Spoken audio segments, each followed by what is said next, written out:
Hi all. I work in software development using very in-demand and complex frameworks and tools. The average salary doing what I do in my area is around $110k/year for a relatively simple, low-level job. By this, I mean a position where the employee does not have major responsibilities, works as part of a much larger team, etc. I worked on site and then remotely as a contractor for 3 years for a company, hereafter named the company, while I was at university. As a contractor, I was the only developer in the entire company of a few hundred people and was solely responsible for all systems, development, testing, etc. This includes databases, web servers, and much more. This seems like a lot, it was. But I had full control of my environment and autonomy. I worked on the software projects that I wanted to and felt would have the most impact. During that period of remote work, upper management was changed. After I completed my schooling, I received an offer from the company for $70k. I knew this was below what I should be making, but I also realized the following.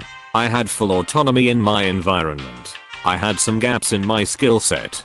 By staying in this environment, I could fill in those gaps and very easily prepare to transition to another, higher paying job. So, new management and I reached an agreement. I would accept a salary of $72k and then, after 6 months time, we would meet to go over my salary, and it would be increased by at least 15%. This was included in my offer letter which both new management and I signed. Fast forward to 6 months later. I have now filled every gap in my skill set and expanded on it to increase my skill set even more. The 6-month marker rolls by and nothing happens. I send new management repeated meeting requests and they are ignored 3 weeks into the 6th month. I go to ours and raise the issue. Ours turns ghost white and makes the meeting happen. That afternoon, new management comes into my office and offers me a 1% raise. Yes, that is correct, 1%. I kept my cool though and reminded them that I was guaranteed at least 15% due per our agreement. New management completely denied making this agreement and repeated their previous offer. I brought out my offer letter with both of our signatures on it and they started backpedaling. They said they would talk and get back to me. I made it very clear that if I did not receive the agreed upon amount, we would have a problem. Fast forward to 2 weeks later. New management invites me into their offices. I'm then offered a 6% raise. They try to make excuses about budget restrictions, fairness to other employees, whatever they could think of. I knew then I had these options. 1. Quit. 2. Demand the 15%, possibly get it, but severely damage my relationship with new management. 3. Accept the 6% raise and maintain a strong positive relationship with new management, allowing me to blindside them later.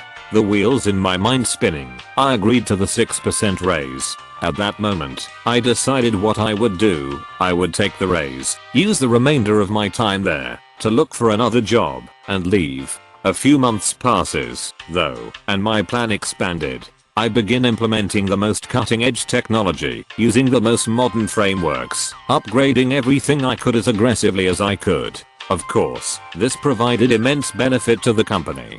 That was the plan. I entrenched myself in every system in every way possible, increased the skill floor for my position as high as I could get it, and left.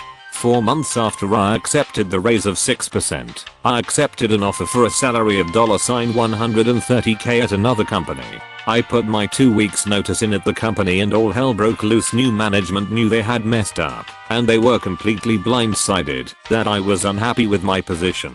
Since I had graciously accepted the 6%, they thought they were off the hook. With me, I took all knowledge of almost every one of their systems. New management freaked out. So, I did what any capitalist would do. I offered to come back as a remote contractor for $200 an hour. They had no choice but to accept. So, over the last few months, I have been charging them $200 an hour to do the exact same thing that I was previously doing for significantly less. Now, instead of being out a few $1,000s a year due to my raise, they've been out head over $35k in a few months, with no end in sight. I even hired one of my good friends to help fill the hours. The money is nice, but the look on new management's faces when this played out was priceless. It was the sweetest revenge of my life. My wife decided to take a week-long break about a month and a half ago. She said it had nothing to do with me, she just needed some time on her own. I let her go and encouraged her even. I only wanted what was best for her. The very next day, she started posting on social media, saying a bunch of things like I love the wrong person, and you deserve someone that supports you, etc. Standing on the outside, it's easy to assume I did something wrong here.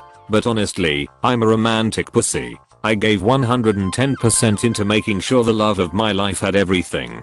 Here's the revenge bit. She asked for a divorce and has been making baseless lies about me to everyone I know over the last month and a half. Well, 2 weeks ago she got laid off and has been collecting unemployment. I just finished filing a form to report her for fraud since she's working 2 jobs under the table that pay more than her previous job and collecting unemployment on top of it. I also made sure to get her to text me details about said jobs and screen cap them. Legally, I know I'm in the right, but it's still a shitty, vindictive thing to do. But honestly, I feel so good for screwing her over, knowing she won't be able to afford the house that she kicked me out of anymore. If you enjoyed the stories, slap the like and subscribe button for more of them, and don't forget to support the original writers with an upvote. Links are in the description. Peace out, and catch you tomorrow.